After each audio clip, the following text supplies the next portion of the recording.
வழியாய் நம்மளை நடத்துகிறார் என்று தெரியுமா? ஏன் சில மனிதர்களை நமக்கு விரோதமாய் கடினப்படுத்துகிறார் என்று தெரியுமா? காரணம், அதனாலும் அது பிரமாணங்களை கற்றுக்கொள்ளுகிறோம். நல்ல ஆவியோடு பலத்தோடு ஸ்தோத்திரத்தோடு இந்த வசனத்தை கேளுங்க. அதனாலும் அது பிரமாணங்களை கற்றுக்கொள்ளுகிறோம். அவருடைய கற்பனைகளை, அவருடைய வாக்குறுதிகளை நாம் கற்றுக்கொள்ளுகிறோம். நல்ல கரங்களை உயர்த்தி ஒரு ஆமென் சொல்லுங்க. உபத்திரவப்பட்டது எனக்கு நல்லது. எத்தனை பேரால சொல்ல முடியும்? நான் உபத்திரவப்பட்டது எனக்கு நல்லது. நான் வியாதிப்பட்டது எனக்கு நல்லது. நான் பரியாசம் பண்ணப்பட்டது எனக்கு நல்லது. நான் பிறருக்கு முன்பதாக அவமானமாக்கப்பட்டது எனக்கு நல்லது. காரணம், கர்த்தர் அந்த வழியா என்னை நடத்தும் பொழுது நான் தனிமையாய் அல்ல, நான் கைவிடப்பட்டவனாய் அல்ல. கர்த்தரின் கரத்தை பிடித்து வழி நடத்துகிறார். இந்த உபத்திரவப்படுகிற இந்த நாட்களிலே, பரியாசம் பண்ணப்படுகிற இந்த நாட்களிலே, அவமானமாக்கப்படுகிற இந்த நாட்களிலே, போய் குற்றச்சாட்டு போடப்படுகிற இந்த நாட்களிலே நான் தனிமையாய் அல்ல, கர்த்தரின் கரத்தை பிடித்து வழி நடத்துகிறார் என்று சொல்லுகிறவர்கள் ஒரு 2 நிமிடம் ஆவியில நரம்பி ஜெபிங்க, கரங்களை தட்டி ஜெபிங்க. நான் உபத்திரவப்பட்டது எனக்கு நல்லது, நான் பரியாசம் பண்ணப்பட்டது எனக்கு நல்லது, நான் அவமானமாக்கப்பட்டது நல்லது, எனக்கு வந்த வியாதி நல்லது. காரணம், கர்த்தர் அதன் நிமித்தமாக என் கரத்தை பிடித்து வழி நடத்துகிறார். ராமா ஷகதரா ரிகாபா ஷகதரா பகதரா. சங்கீதத்தின் புஸ்தகத்தில் சங்கீதம் 22 24வது வசனம் சொல்லுகிறது, உபத்திரவப்படுகிறவருடைய உபத்திரவத்தை அவர் அற்பமா எண்ணாமல். வாசிங்க பார்க்கலாம். 22 24. உபத்திரவப்பட்டவனுடைய உபத்திரவத்தை அவர் அற்பமா எண்ணாமலும் அருவருக்காமலும் தம்முடைய முகத்தை அவனுக்கு மறைக்காமலும் இருந்து தம்மை நோக்கி அவன் கூப்பிடுகையில் அவனை கேட்டருளினார். நான் சொல்லுகிறேன், இந்த பரியாசம் பண்ணப்படுகிற அந்த நிலைமையில தான், உபத்திரவம் பண்ணப்படுகிற அந்த நிலைமையில தான் நம்ம ஏறெடுக்கிற ஒவ்வொரு விண்ணப்பத்தையும் கர்த்தர் கேட்டு பதில் கொடுத்து கொண்டே இருக்கிறார். சொல்லுகிறவர்கள் மாத்திரம் கரங்களை உயர்த்தி ஆமென் சொல்லுங்க பாருங்கள். எத்தனை பேரால சொல்ல முடியும்? நான் என் சொந்தக்காரங்களுக்கு முன்பதாக நான் அவமானமாக்கப்பட்டது எனக்கு நல்லது, என்னைய கர்த்தர் இந்த கடினமான பாதையில் என்னை நடத்துவது நல்லது. இன்னைக்கு நம்ம எல்லாரும் நினைக்கிற காரியம் என்னன்னா, கர்த்தர் என்னை சுலபமான வழியில நடத்தினா நல்லா இருக்கும், கர்த்தர் என்னைய எப்படி நல்ல ஒரு பாதையில என்னை நடத்தினா நல்லா இருக்கும். இல்லை இல்லை இல்லை, உண்மையான தேவ பிள்ளைகளுக்கு எப்படிப்பட்ட பாதை அனுமதிப்பார் தெரியுமா? கடினமான பாதை, உபத்திரவத்தின் பாதை, முற்கள் நிறைந்த பாதை, சிலுவையை தூக்கி நடக்கிற பாதை. ஆமென். கர்த்தர் அப்படிப்பட்ட வழிகளில் தான் நம்மளை நடத்துவா. காரணம் என்ன தெரியுமா? இந்த உபத்திரவத்தின் நாட்கள்ல, இந்த கடினப்படுத்தப்படுகிற இந்த நாட்கள்ல, இந்த அவமானமாக்கப்படுகிற இந்த நாட்கள்ல தான் நம்ம ஒன்று தெரிந்து கொள்ளணும், கர்த்தருடைய பலத்த கை நமக்காக யுத்தங்களை செய்து முடிக்கும். கர்த்தருடைய பலத்த கை நமக்காக யுத்தங்களை செய்து முடிக்கும். வசனம் சொல்லுது அழகா, அந்த 24வது வசனத்துல, அவர் அற்பமா எண்ணாமலும் அருவருக்காமலும் தம்முடைய முகத்தை அவனுக்கு மறைக்காமலும் இருந்து. ஒன்று புரிஞ்சுக்கோங்க, நம்ம உபத்திரவப்படுகிறோமா, அற்பமா எண்ணப்படுகிறோமா, அநேருக்கு நம்ம அவமானமாக்கப்படுகிறோமா, ஒன்று புரிஞ்சுக்கோங்க, அவருடைய முகம் நமக்கு மறைக்கப்படவில்லை, அவருடைய கரம் நமக்கு மறைக்கப்படவில்லை. அழகா சொல்லப்பட்டிருக்கிறது, அவருடைய முகத்தை அவனுக்கு மறைக்காமலும் இருந்து. அப்போ என்ன காரணம்? அவருடைய முகம், அவருடைய கண்கள் நம்மளை பார்த்து கொண்டே இருக்கிறது. எத்தனை பேர் இந்த வார்த்தையை நம்புறீங்க? ஆமென். அவர் நம்மளை பார்த்து கொண்டு இருக்கிறார். வசனம் சொல்லுது, உபத்திரவப்பட்டவனுடைய உபத்திரவத்தை அற்பமா எண்ணாதவர். ஏன் தெரியுமா? காரணம், அவருக்கு அது தெரியும். ஒரு மனுஷன் கைவிடப்பட்டானா அவன் எப்படிப்பட்ட சூழ்நிலையில் நிற்பான்னு இயேசு கிறிஸ்துவுக்கு நிச்சயம் தெரியும். சிலுவையில் அவர் கைவிடப்பட்டவராய் தொங்கினார். மனிதர்கள் நிமித்தம் கைவிடப்பட்டார், தன்னுடைய சீசர்கள் நிமித்தம் கைவிடப்பட்டார். அது மாத்திரமல்ல, பிதாவானவர் கூட அவருடைய முகத்தை மறைத்து விட்டார். கைவிடப்பட்டவராக சிலுவையில் தொங்கியிருந்த இயேசு ஒருபோதும் அவருடைய முகம் நமக்கு மறைக்கப்படவே படாத காரணம் என்ன தெரியுமா? அவர் கைவிடப்பட்டவனுடைய நிலைமையை அவர் அறிந்திருக்கிறார். உபத்திரவப்பட்டவனுடைய நிலைமையை அவர் அறிந்திருக்கிறார். அவர் அற்பமா எண்ணாதவர், அருவருக்காதவர். எத்தனை பேர் நம்புறீங்க? கர்த்தர் என்னை இந்த பாதையில நடத்துகிறது நல்லது, என்னைய பார்த்து பிறர் பரியாசம் பண்ணுகிறது நல்லது, என்னைய பார்த்து பிறர் அவமானப்படுத்துவது நல்லது. சில நிமிடம் கண்ணை மூடி தேவனை நோக்கி ஜெபம் பண்ணுங்க பாருங்களா. எனக்கு விரோதமா உருவாக்கப்பட்ட ஆயுதங்கள் நல்லது. ஜெபிங்க ஜெபிங்க ஜெபிங்க ஜெபிங்க. கர்த்தர் பேசுகிறார், கர்த்தர் பேசுகிறார். ஆவியானவர் இடைப்பட்டு கொண்டு இருக்கிறார். என்னைய பார்த்து அநேகர் பேசின வார்த்தைகள் நல்லது, அது நல்லது, அது நல்லது. மனுஷங்க பரியாசம் பண்ணலாம், மனுஷங்க நம்மளை கடினப்படுத்தலாம், மனுஷங்க பேசுகிற வார்த்தை வீணாய் நம் மீது சூட்டப்படலாம், பொய் குற்றச்சாட்டுகள் நம் மீது சூட்டப்படலாம், நீதி நிமித்தம் நம்ம துன்பப்படுத்தப்படலாம். ஆனா ஒருபோது நம்மளை கைவிடாத கர்த்தர் ஒருவர் இருக்கிறார். அவருடைய முகம் நமக்கு மறைக்கப்படவில்லை. நாம் அற்பமா எண்ணப்படவில்லை, நாம் கைவிடப்படவில்லை. காரணம் நம்மளை கண்ணோக்கி பார்க்கிற கர்த்தர் ஒருவர் உண்டு.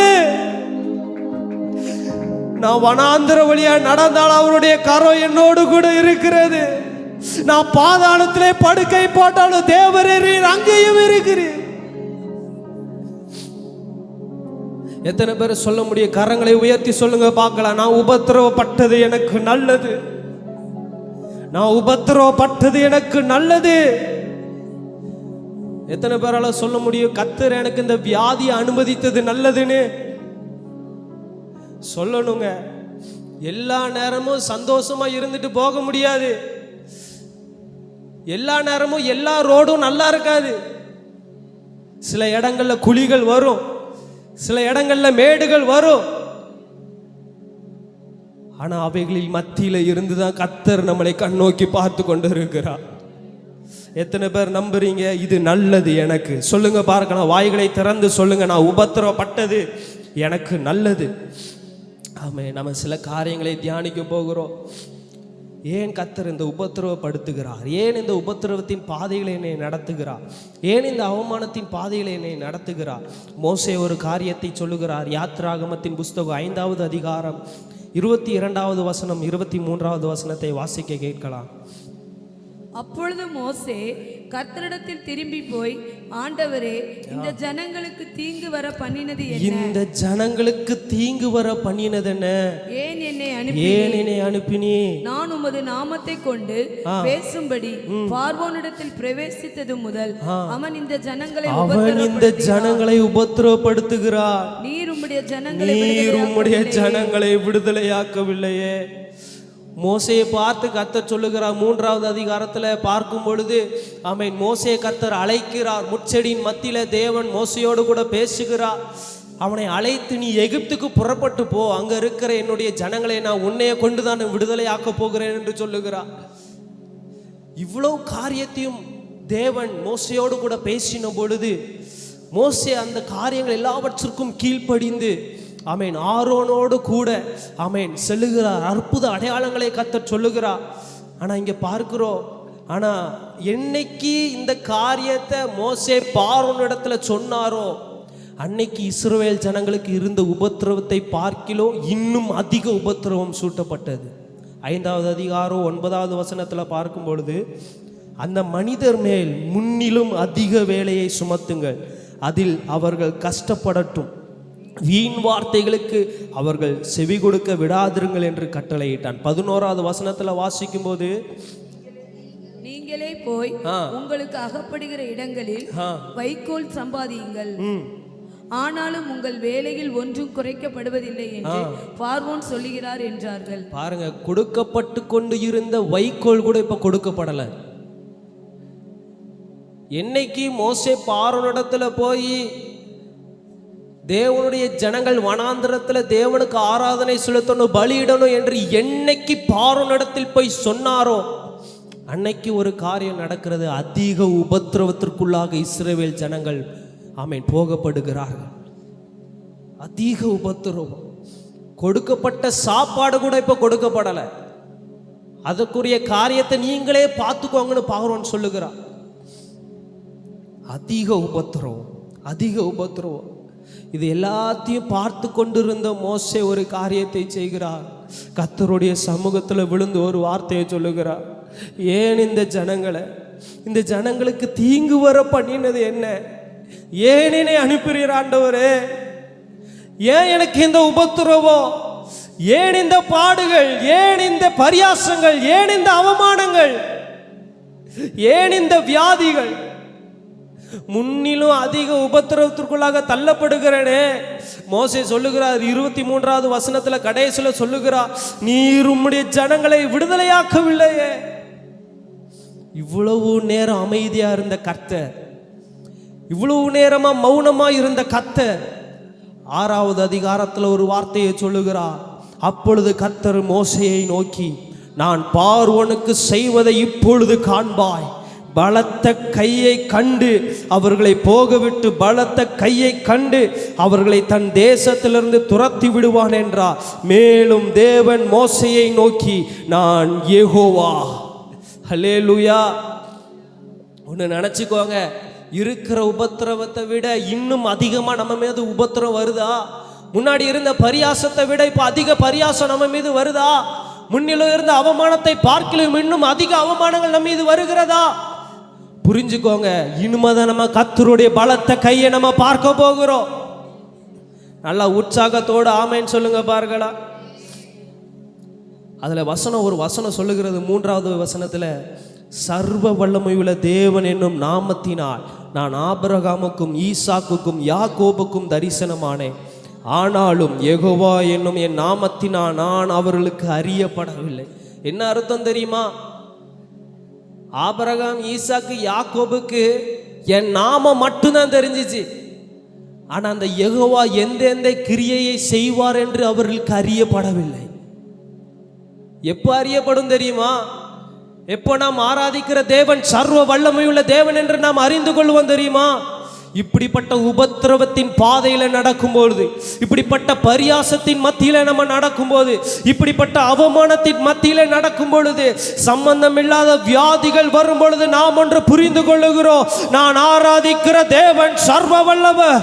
அவர் எரிகிற அக்கினிக்கோ ராஜாவாகிய உம்முடைய கைக்கும் எங்களை விடுவிக்க வல்லவர். எத்தனை பேரால சொல்ல முடியும், நான் உபத்திரவப்பட்டது எனக்கு நல்லது?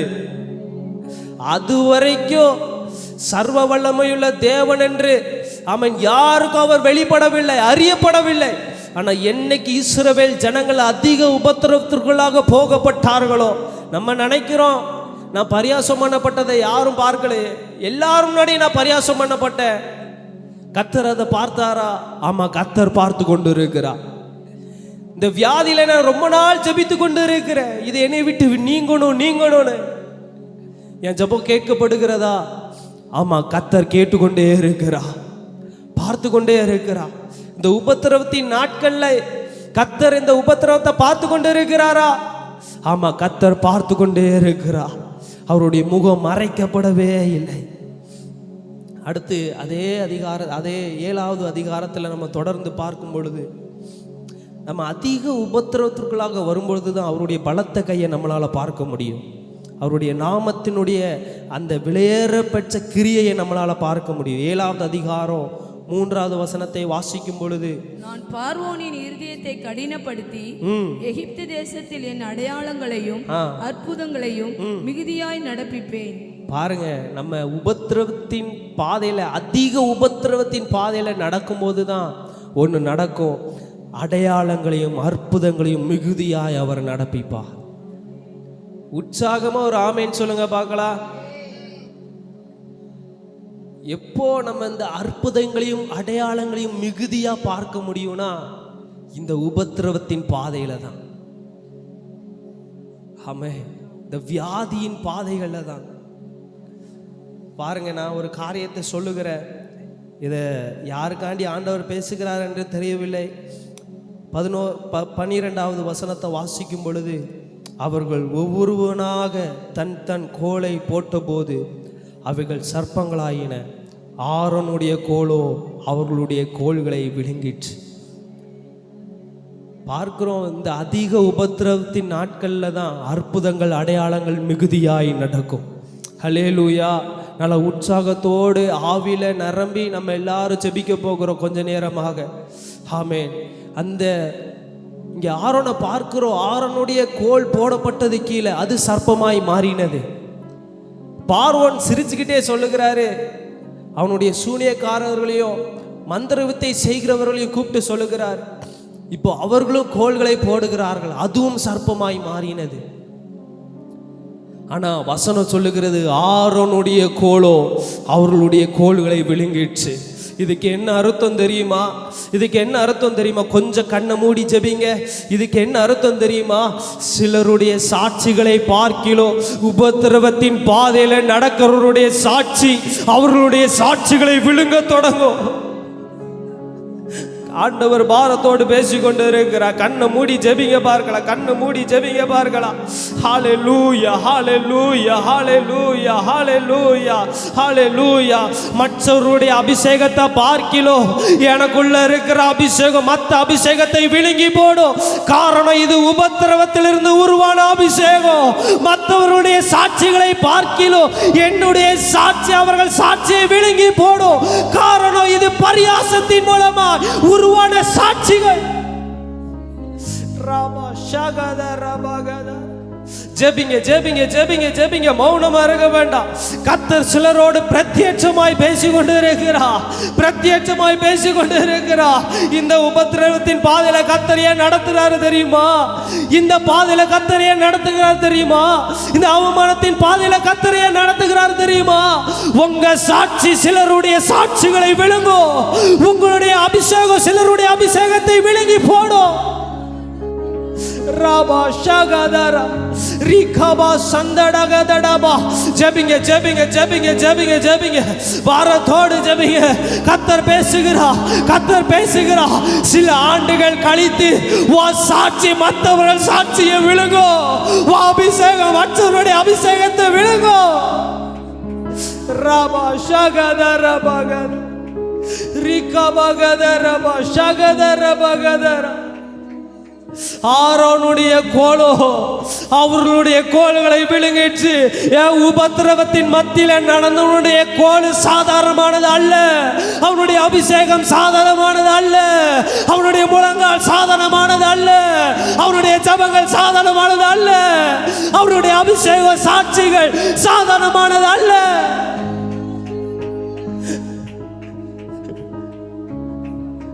அது சாதாரணமானது அல்ல. மற்றவன் அவனுடைய வித்தைகளை கொண்டு செய்யலாம், தன்னுடைய சுயபலத்துல செய்யலாம், தன்னுடைய ஞானத்துல செய்யலாம்.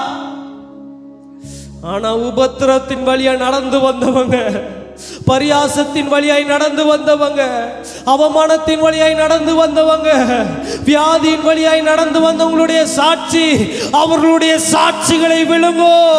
அவர்களுடைய அபிஷேகங்களை விழுங்கோ. அவர்களுடைய ஜபங்களை விழுங்கோ. அவர்களுடைய முழங்கால்களை முடங்கோ. காரணம், இது உபத்திரவத்திலிருந்து உருவான சாட்சிகள்.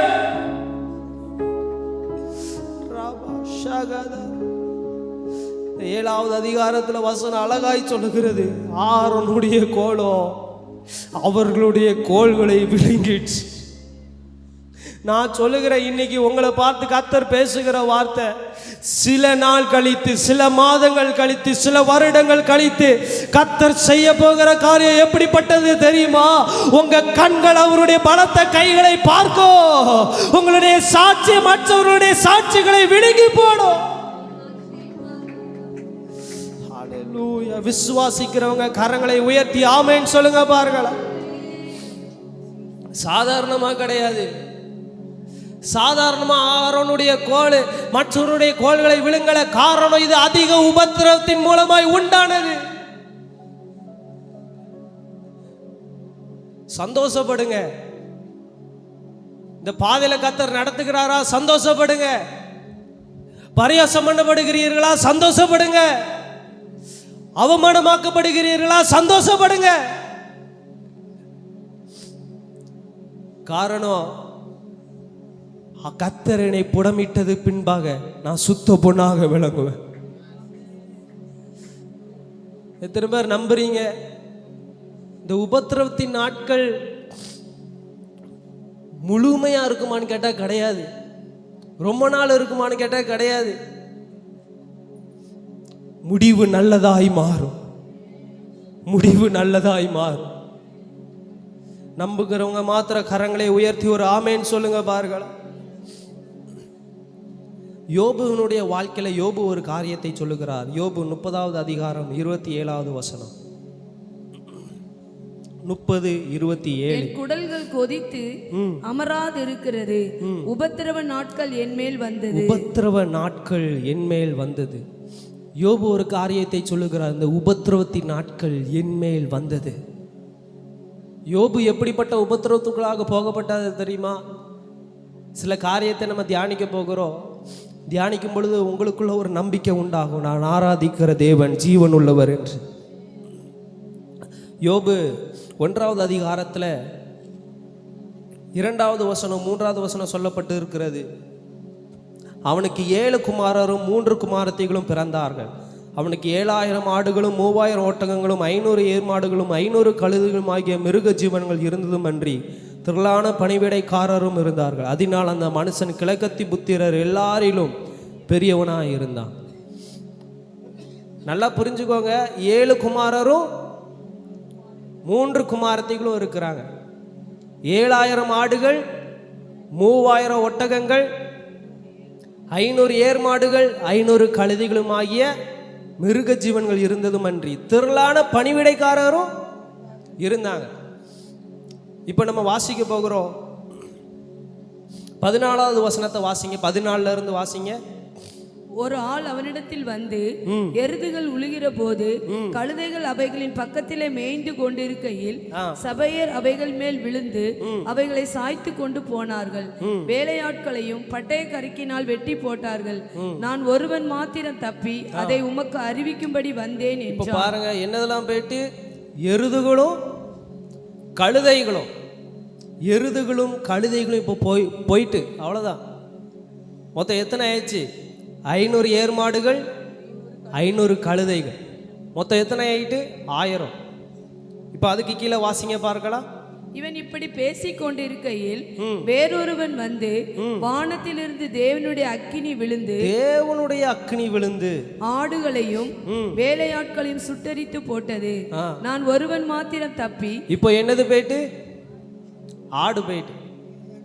மொத்தம் எத்தனை ஆச்சு? ஆடுனா மொத்தம் ஆடு எத்தனை? 7000 ஆடு. 7 கூட 1 8. இப்போ 8000. அடுத்து வாசிங்க.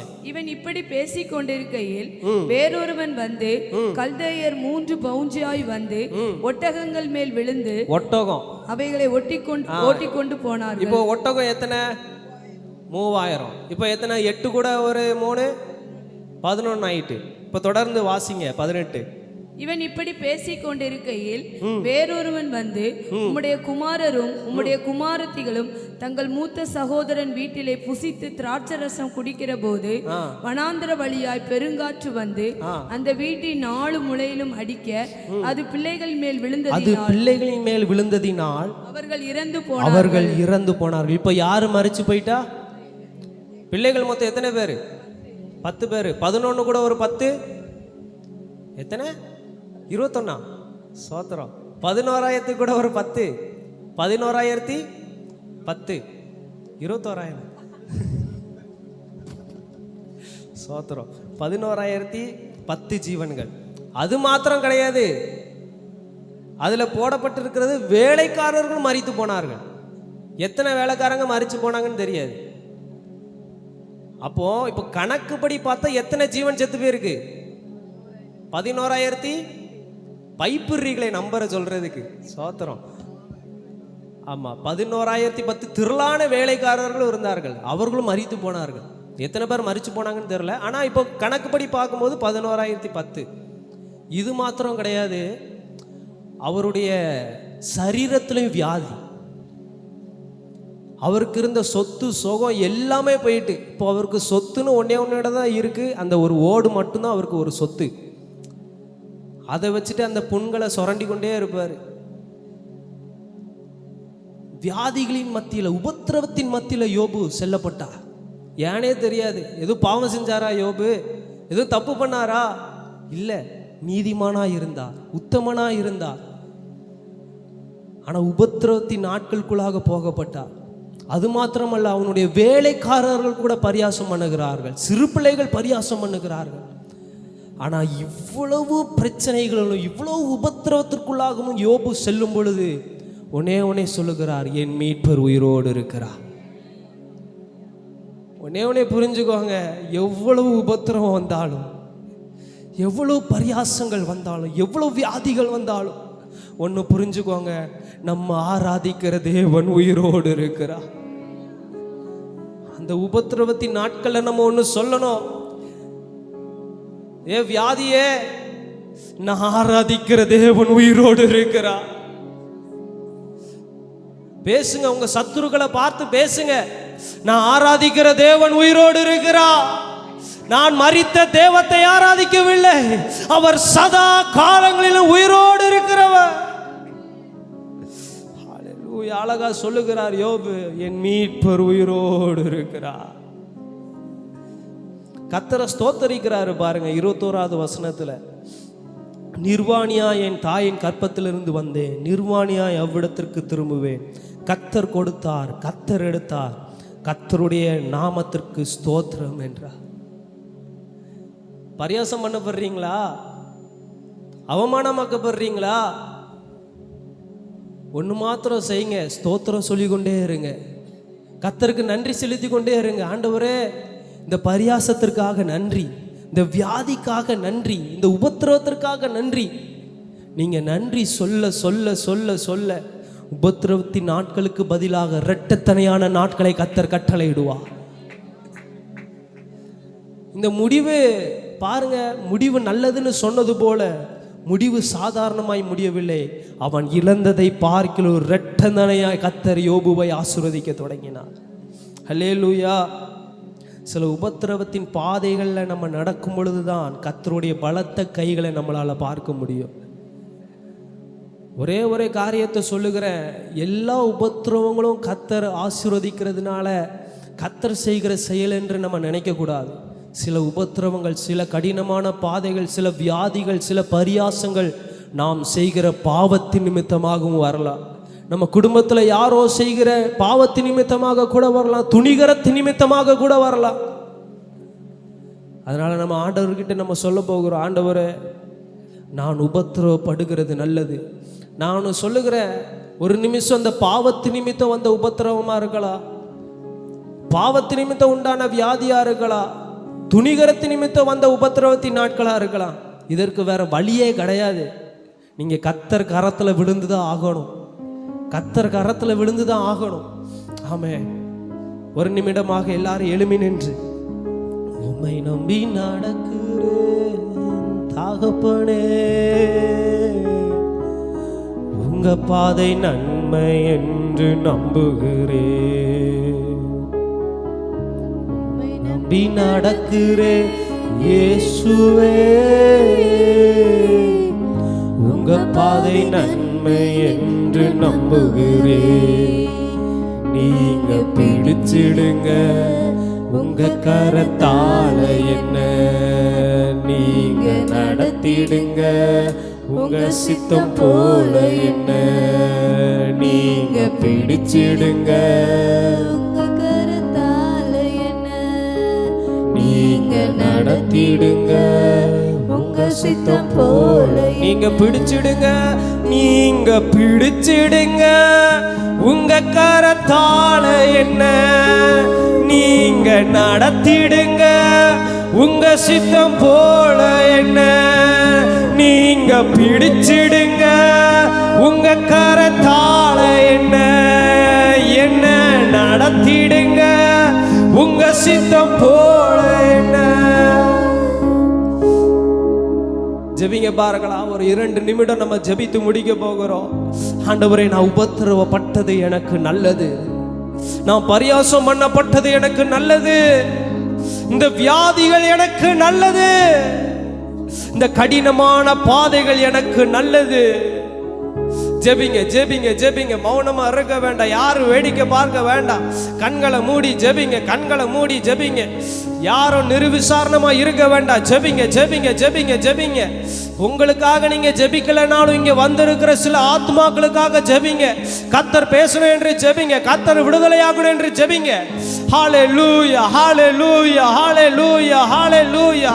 நான் உபத்திரப்படுகிறது நல்லது, நான் உபத்திரப்படுகிறது நல்லது. மனுஷங்க என்னை அவமானப்படுத்துகிறது நல்லது, பரியாசம் பண்ணுகிறது நல்லது.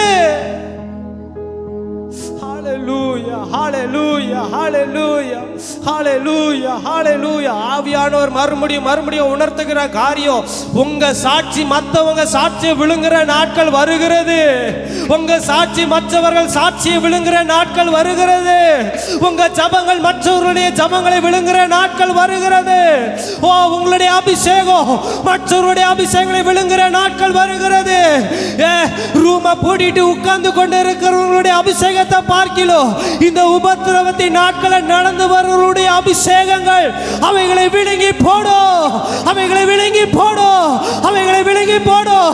தன்னுடைய ஞானத்தினால் உண்டான சாட்சிகளை பார்க்கிலோ இந்த பரியாசத்தின் நிமித்தம் உண்டான சாட்சி, அந்த சாட்சிகளை விழுங்கி போடும், அந்த சாட்சிகளை விழுங்கி போடும். ஜெபிங்க ஜெபிங்க ஜெபிங்க ஜெபிங்க. ஓ ராமா ஷகதரா.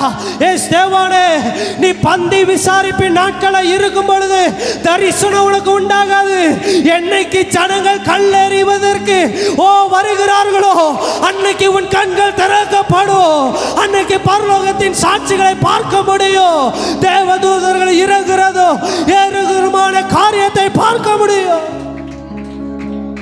ராமா ஷகதர பகதரா.